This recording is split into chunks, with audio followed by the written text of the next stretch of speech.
5252वां पर्व मना रहे हैं और उस अवसर को चार चांद लगाने का कार्य किया है मुख्यमंत्री योगी आदित्यनाथ जी ने।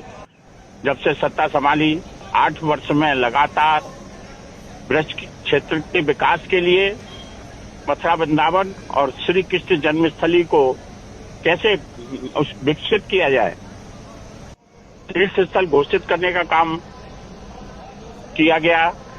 नगर निगम, मथुरा वृंदावन नगर निगम बनाने का कार्य किया गया।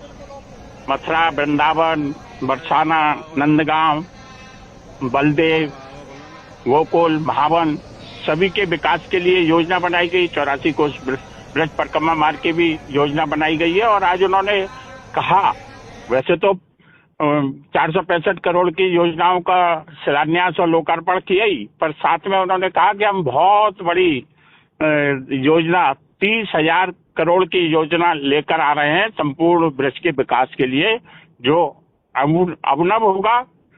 और मैं समझता हूं कि उन्होंने जो बात कही कि द्वापर की याद दिलाएगा, हम ऐसा चित्रण इस ब्रजभूमि का करेंगे तो निश्चित रूप से बहुत सौभाग्य की बात है। ब्रजवासियों के लिए तो है ही है, परंतु जो कृष्ण के अनुयायी हैं और संपूर्ण विश्व में जो फैले हुए हैं और फिर जो भारत की धरोहरों को, जो सनातनी धरोहरों को का संरक्षण और उनका जो संवर्धन किया जा रहा है वो काबिले तारीफ है। मैं हृदय से योगी जी का अभिनंदन करता हूँ, वंदन करता हूँ। क्षेत्र का वरिष्ठ नागरिक होने के नाते, वरिष्ठ भारतीय उद्योग व्यापार मंडल का वरिष्ठ राष्ट्रीय अध्यक्ष होने के नाते और एक ब्रजवासी होने के नाते उन्होंने लगातार जिस प्रकार से, वैसे देखा जाए तो ये बहुत आवश्यकता, हमने तो 2014 के चुनाव से पहले ब्रज विकास ट्रस्ट के माध्यम से कहा था कि ब्रज पूरे अयोध्या, उत्तरकाशी, उत्तराखंड अलग होने के पश्चात ब्रज ही ऐसा क्षेत्र है उत्तर प्रदेश में जिसके विकास की असीम संभावना है और आवश्यकता है। आज इस क्षेत्र में कम से कम 20 करोड़ दर्शनार्थी श्रद्धालु प्रतिवर्ष आते हैं, ऐसा और दूसरा कोई क्षेत्र नहीं है। मैं आपके माध्यम से, आपके टीटीआई न्यूज के माध्यम से सभी देशवासियों को श्री कृष्ण जन्माष्टमी के पावन पर्व पर बधाई देता हूँ। ब्रजवासियों को माननीय मुख्यमंत्री जी ने जो बधाई दी है, तोहफा दिया है और तोहफा देने की बात कही है, उसके लिए हृदय से आभार भी प्रकट करता हूँ। और ये भी थोड़ा सा बताएं कि जन्मभूमि परिसर में क्या कुछ उन्होंने इस बार किया? गर्भगृह गए वे और भागवत भवन में रहे वे। जन्मभूमि परिसर भी गए और भागवत भवन भी गए और गर्भगृह में तो वो पहले से ही उन्होंने पूर्व में भी देखा है और आज भी देखा कि किस प्रकार से जो आताताइयों के द्वारा किस प्रकार से हमारी संस्कृति को, हमारी सभ्यता को, हमारी पुरातन विरासत को दबा कर रखा गया है, उनको किस प्रकार से कब्जा किया गया है, उसके संबंध में भी उनका चिंतन तो है ही और समय आने पर उसके विषय में और कुछ अवांछनीय गतिविधियां कुछ मंदिरों में रहती हैं, उस पर भी उनका चिंतन जाएगा। ये अवांछनीय कुछ चली आ रही है पुरानी कुप्रथाएं, ठेका प्रथाएं, वो बंद हो तो श्रद्धालुओं को थोड़ा सुरक्षा का एहसास हो। मैं हृदय से इस बात को कह सकता हूँ कि विरासत को संभालना और विकास करना दोनों प्रधानमंत्री श्री नरेंद्र मोदी जी के द्वारा और उसका संतुलन बनाकर रखते हुए यशस्वी मुख्यमंत्री श्री योगी आदित्यनाथ जी के द्वारा अवांछनीय तथ्यों का हर ओर सफाया करने का जो संकल्प उनका है, तो धार्मिक स्थलों को तो, धार्मिक स्थलों पर अवांछनीय तथ्य, अवांछनीय गतिविधियों को तो कदापि वो बर्दाश्त नहीं कर सकते और हम सब भी बर्दाश्त नहीं कर सकते। और आज आवश्यकता इस बात की भी है कि जब भगवान, मैं तो दिल से मेरे उद्गार निकल रहे हैं कि जो भगवान 56 भोग खाता है और 56 भोग लगाए जाते हैं और 56 भोग बनते हैं हमारे ब्रज में और पूरे हिंदुस्तान में, इतनी वैरायटियां हैं, इतनी चीजें हैं, फिर हम आजकल की जो संतति है वो पिज्जा और बर्गर और उसकी ओर बढ़ रही है। अमेजन और फ्लिपकार्ट और वालमार्ट के द्वारा खरीदारी करके देश की संपत्ति को विदेश में भेजने का काम कर रहे हैं। आज उस ओर भी उन्होंने संकेत किया है। प्रधानमंत्री जी ने कल लाल किले से संकेत किया, उद्घोष किया, और आज मुख्यमंत्री जी ने उसके लिए भी उद्घोष किया है, संकेत किया है। तो मैं सभी से अपील करता हूं कि हम इस विषय में विचार करें। भारत को जो चुनौती मिली है, चाहे वो ट्रंप के द्वारा, चाहे अमेरिका, चीन, तुर्की, पाकिस्तान के द्वारा हो, उस चुनौती को 145 करोड़ देशवासियों को स्वीकार करके और हम स्वदेशी अपनाएं, विदेशी भगाएं और इन सभी विदेशी वस्तुओं का बायकॉट करें। यह समय की आवश्यकता है।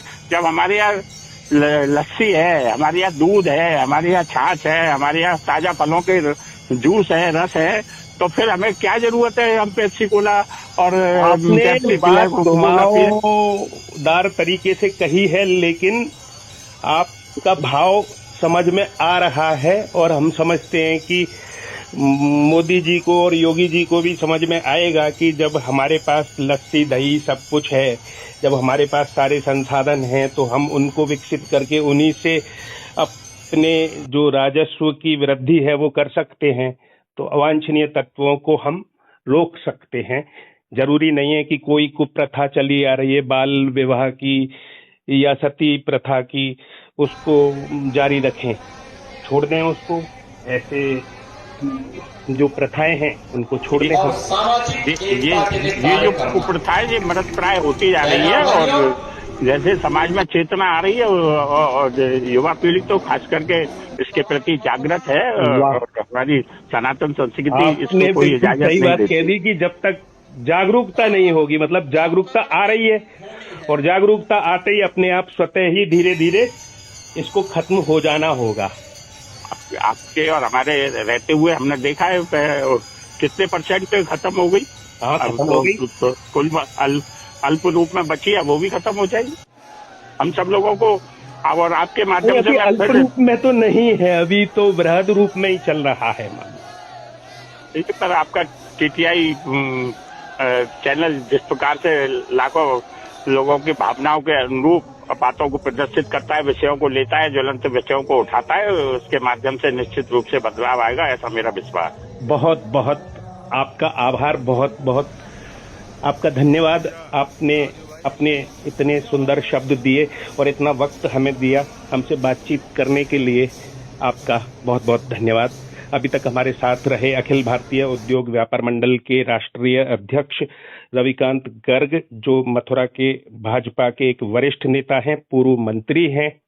वे आज मुख्यमंत्री योगी आदित्यनाथ के साथ अन्य जनपदीय प्रतिनिधि गणों के साथ रहे और उन्होंने पूरा प्रकाश डाला है और विश्वास दिलाया है कि मोदी योगी के राज में ब्रज का विकास होगा। और आज उन्होंने मथुरा के लिए काफी परियोजनाओं का श्री गणेश किया है और आगे भी उन्होंने बहुत बड़ी परियोजना के ब्रज में लागू किए जाने की बात कही है। तो हम उम्मीद करते हैं कि जो उन्होंने बात कही है उस पर वे अमल भी करेंगे और कार्य भी सामने आएंगे, जितना जल्द हो सकेंगे आएंगे और परिणाम अच्छे आएंगे, तभी लोग हमें स्वीकार पाएंगे।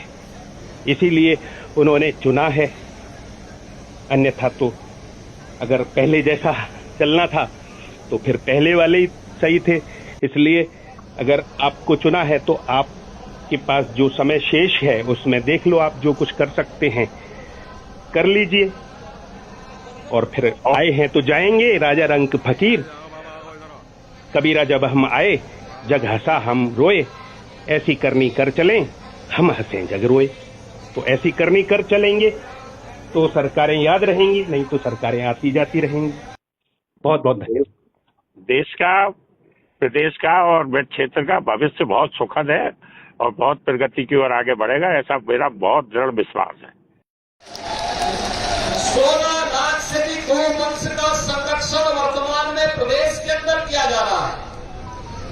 लगातार इस पर सरकार कार्य कर रही है, क्योंकि हमारे जो प्रतीक है सनातन धर्म के, माँ गंगा है, माँ यमुना है, वो माता है, गायत्री है, हमारे तीर्थ है, जब तक ये है सनातन का ध्वज ऐसे ही दुनिया का मार्गदर्शन करता रहेगा। विश्व बंधुत्व के भाव के साथ दुनिया को एकता और शांति और सौहार्द का मार्गदर्शन करता रहेगा। एक बार फिर से आप सभी को श्री कृष्ण जन्माष्टमी की हृदय से बधाई देता हूं, अपनी मंगल में शुभकामनाएं देता हूं। मेरे साथ बोलेंगे श्री केशव देव महाराज की